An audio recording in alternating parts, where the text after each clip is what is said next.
किसान को एहसास हुआ कि कबूतर ने उसकी जान बचाई थी। एक बड़ी मुस्कान के साथ किसान ने कबूतर को धन्यवाद दिया। तुमने मेरी दयालुता को याद रखा और उसे लौटाया। तुम सचमुच मेरे दोस्त हो, उसने कहा। कबूतर खुशी से गुटरगूं किया, जैसे कह रहा हो, हमें हमेशा एक दूसरे की मदद करनी चाहिए। तो मेरे दोस्तों, हम इस कहानी से क्या सीख सकते हैं? दयालु बनो, क्योंकि दयालुता हमेशा वापस आती है।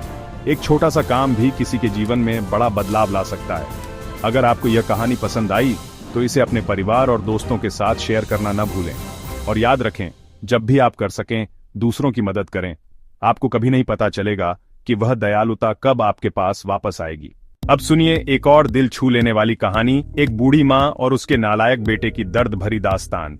एक गांव में एक बुजुर्ग माँ अपने बेटे के साथ रहती थी। माँ ने अपनी पूरी जिंदगी बेटे की परवरिश में लगा दी, उसे पढ़ाया लिखाया, हर मुश्किल में उसका साथ दिया। लेकिन जब बेटा बड़ा हुआ तो वह धीरे धीरे बदलने लगा।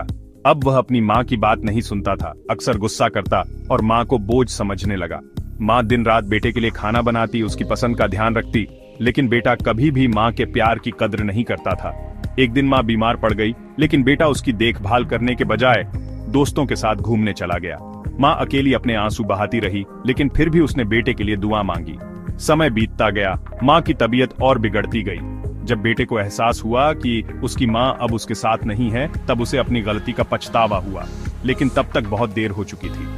बेटे ने माँ की तस्वीर के सामने बैठकर रोते हुए कहा, माँ, मुझे माफ कर दो, मैंने तुम्हारे प्यार और त्याग की कभी कदर नहीं की।